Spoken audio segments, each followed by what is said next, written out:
Coucou à toi, on se retrouve pour le dernier épisode de notre voyage en Malaisie et à Singapour. Après avoir découvert la superbe Kuala Lumpur, les Cameron Islands, l'île de Penang et de Langkawi et enfin Singapour, je t'invite à découvrir Malacca. Let's go! On continue notre voyage, cette fois-ci dans la ville de Malacca, inscrite au patrimoine mondial de l'UNESCO. Donc on va découvrir plein de choses ensemble, c'est une ville qui est très charmante. Et comme tu peux le voir derrière moi, il y a beaucoup d'influences différentes. Je t'en dis plus dans quelques instants. Ville historique située à la frontière de Singapour, Malacca est une ville riche en histoire et en contraste.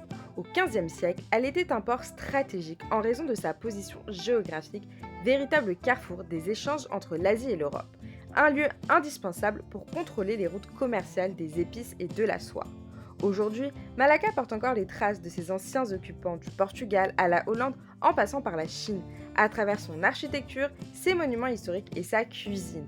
Loin d'être figée dans le passé, elle continue de se réinventer avec ses fresques vibrantes de street art et ses jolis shop house. On commence notre promenade dans le quartier colonial où tous les bâtiments sont peints du même rouge.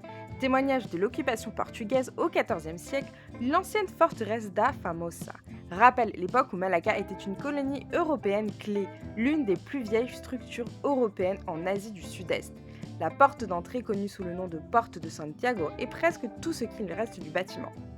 Perchée sur une colline, l'église portugaise Saint-Paul était utilisée à diverses époques par les Portugais, les Hollandais, les Britanniques et t'offrira une vue panoramique de la ville.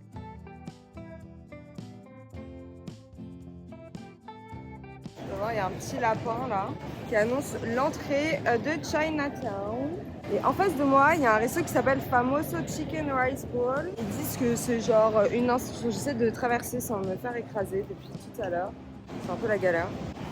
Bon allez, vamos. À Malacca, une des spécialités, c'est les boules de riz. Donc on va tester ça. Donc, du coup, j'étais pas trop fan. Enfin, en fait, juste une boule de riz, mais j'ai l'impression que c'est aromatisé à un truc. J'ai pas trop kiffé. Mais bon, après, c'est personnel. C'était vraiment pas cher. Hein. C'était 50 centimes de ringgit, c'est 10 centimes d'euros. Ouais, c'est à tester, en vrai, il y en a qui kiffent. Direction Jonker Street, la rue que j'ai squattée pendant mon séjour à Malacca. Donc c'est vraiment le cœur vibrant du quartier chinois qui est célèbre pour ses boutiques, ses galeries d'art, ses restaurants typiques. Et ça me rappelait beaucoup Georgetown avec cette influence chinoise que tu vas retrouver partout, que ce soit à travers les temples ou l'architecture. Donc c'est ici qu'a été construite le plus ancien temple chinois de Malaisie, pour la première fois en 1673, et ça reste un lieu de culte actif pour la communauté bouddhiste chinoise. On retrouve également les célèbres shop house qu'on avait découvert ensemble sur l'île de Penang et à Singapour. Je t'avais un peu expliqué leur histoire, donc si jamais tu veux retrouver toutes les infos, je te mets les liens en description. Là, je sens que c'est la ville dans laquelle on va pouvoir faire du shopping pour acheter tous nos souvenirs. Il y a beaucoup de choix et ça a l'air pas très cher non plus. Bon combo quoi. Du coup, j'ai vraiment pas menti, c'est un endroit trop bien pour faire tous ces achats et c'est réellement moins cher qu'à Kuala Lumpur ou même à Georgetown. Donc ici, gros coup de cœur pour ça, donc j'en ai acheté plusieurs pour des copines si vous vous reconnaissez les filles. On a également acheté des cartes et des posters qu'on va accrocher à la maison. Et ici, tu peux aussi t'acheter plein de chaussures qui sont trop drôles. T'as vraiment plein de trucs à faire. Et là, c'est un endroit coup de cœur que je partage avec toi. Un moment hors du temps. C'était un de mes moments préférés à Malacca, donc ce monsieur était adorable. On a rencontré une jeune chinoise qui voyageait toute seule et qui nous a du coup aidé à traduire les mots qu'on voulait écrire. Du coup c'était trop cool. Là c'était mon nom de famille avec des poissons qui symbolisent je crois la prospérité. Donc c'était trop bien. Du coup le monsieur a créé ça et c'est mon nom de famille et avec un poisson, deux poissons. Si tu as regardé les épisodes précédents, donc à Penang et à Singapour, tu sais que j'ai eu un gros coup de cœur pour la culture Peranakan. Et quoi de mieux que le Baba Inyonya Heritage Museum pour découvrir ou redécouvrir cette culture unique. Donc cette demeure a accueilli 4 générations jusqu'en 1985, date à laquelle la maison fut convertie en musée. Donc elle est vraiment typique des habitations des riches familles Peranakan issu d'un mariage entre un Chinois de la première génération et une Malaise. Donc ici, l'entrée est à 16 ringgit et tu vas avoir une visite guidée gratuite qui va te permettre de découvrir cette culture à travers l'art, leur mobilier et leurs traditions. C'est hyper intéressant. Un incontournable selon moi, c'est une croisière sur la rivière à Malacca, donc c'est vraiment central ici. Alors le jour, je crois qu'elle est entre 25 à 30 ringgit et le soir, elle est un peu plus chère. Je crois que c'est autour de 30 à 35 ringgit. Donc voilà, c'est super sympa à faire. Là, on est en direct de la petite croisière. Derrière moi, tu as le drapeau malais. Donc c'est très sympa. Je fais un petit signe en cœur. C'est un varan, il doit au moins faire 1 mètre facile. Hein. Et c'est pas du tout le plus grand qu'on ait vu, on en a vu des hyper grands. À quelques minutes en Grab, on s'éloigne un peu du centre-ville, direction la Via Sentosa. C'est une visite à faire franchement à Malacca, c'est vraiment sympa. Donc c'est très particulier parce qu'en fait tu rentres vraiment dans l'intimité d'une famille. Donc en gros c'est une villa qui a plus de 100 ans. Donc quand tu rentres, donc les habitants habitent toujours là.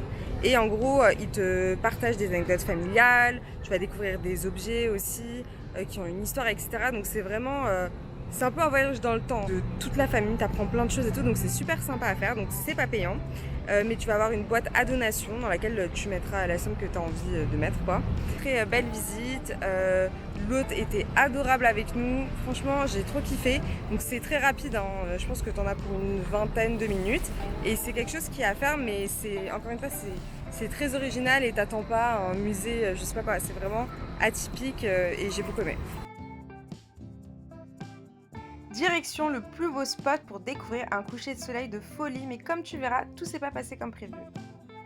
Je suis un peu deg, vous avez dit qu'on pouvait voir le coucher du soleil à la mosquée, donc c'était archi refait et finalement c'est pas le cas. On s'est dit qu'on allait le voir à l'extérieur, donc on a marché quelques minutes un peu dans les bois, puis on s'est retrouvé sur cette plage, et encore une fois c'était la cata. Hello, du coup on devait voir la mosquée d'un point de vue extérieur. Vu qu'on ne pouvait pas avoir accès à l'intérieur et on s'est fait déglinguer par les moustiques. Autant dire que moi je me fais piquer comme ça tout le temps, mais là c'est horrible. Du coup j'ai couru pour sortir, donc on ne pourra pas filmer le coucher du soleil parce que j'ai des piqûres de moustiques partout les gars. On est donc rentré à l'hôtel et on s'est posé sur le roof et là on a écouté l'appel à la prière qui était incroyable. La nuit arrive et on décide de retourner dans le centre de Malacca. Donc je te conseille de te balader au bord du canal, tu vas voir l'ambiance est complètement différente. Il y a des bars, des restos et la ville est éclairée par de nombreuses illuminations multicolores. Tu as également des spectacles, donc là on est tombé sur un spectacle trop mignon. Et là je t'invite à découvrir le must-do, les tree wash. Un des incontournables de la ville de Malacca, c'est ce que tu as derrière moi et du coup on va faire un petit tour ensemble. C'est vraiment l'activité incontournable selon moi, donc le prix il est de 40 ringgit, c'est à peu près 8 €. Et tu vas faire une petite boucle dans la ville avec la musique à fond, donc tu peux choisir ta musique. Moi j'ai kiffé aussi du coup notre tuk-tuk 2.0, il était trop mignon avec plein de petites peluches.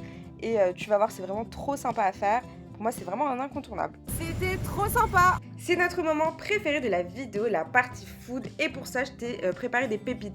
Donc, on va faire 3 restaurants plus 3 pâtisseries. Est-ce que t'es prêt? Donc là, on va goûter une spécialité malaise. Donc, c'est les laksa. Là, c'est Nyonya Laksa. Et là, c'est Baba Laksa. Baba Laksa c'est avec du lait de coco et Nyonya Laksa c'est spicy. Je tente de goûter cette spécialité. Et là j'ai mis des produits qui sont frits. Petite sauce piquante. On va commencer avec l'épicé. Je l'ai pas. Ah il y a du thon. C'est en mode Tunsi quoi. Spicy. C'est même pas les mêmes pâtes. C'est quoi? C'est piquant.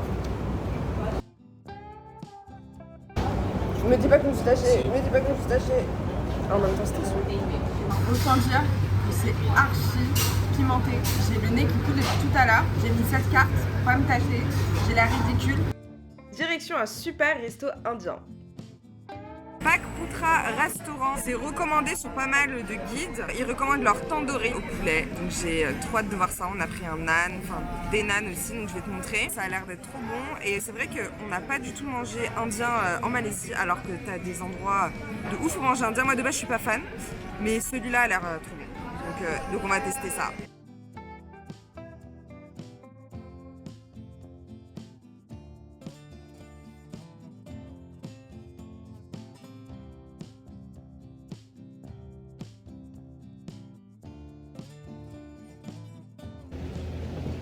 Trop bon.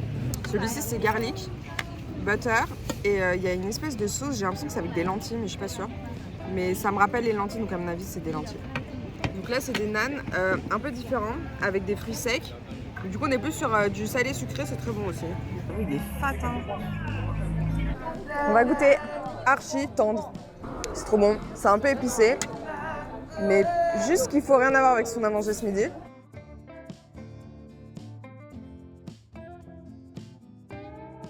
Mais la sauce, sans la sauce c'est claqué, c'est du riz. Mais Non, là, tu manges pas du riz. Toi tu les as pas mangés hein. Si, la première fois j'ai mangé. C'est archi croustillant. Après quand j'ai su que c'était les anchois je mangeais plus mais... Je vais mettre la sauce. Vous n'allez pas voir ce que c'est. Je sais pas ce que c'est. Franchement super bon. Les petits anchois, ça apporte grave du croustillant. Je pense que ça allait pas trop le laxi avec le poulet tandoori, mais bon, faut le tester quand même, c'est une tradition. On mange ça le matin, j'ai remarqué. On a super bien mangé, c'était trop bon. On en a eu pour je crois 50 ringgit, c'est 10 € pour deux. Et la qualité était ouf, trop bon, je te le recommande 1000 fois. On va retester une spécialité Peranakan, j'espère que ce sera pas trop épicé. Hello, là on est dans un restaurant et on va tester une spécialité Peranakan. Donc ça s'appelle le lemak nenas. Ça a l'air super bon, donc c'est à base de crevettes, de lait de coco et d'ananas. On va goûter. C'est un tout petit peu pimenté vers la fin. Rien à voir avec ce qu'on a mangé hier. C'est super bon, c'est onctueux, c'est crémeux.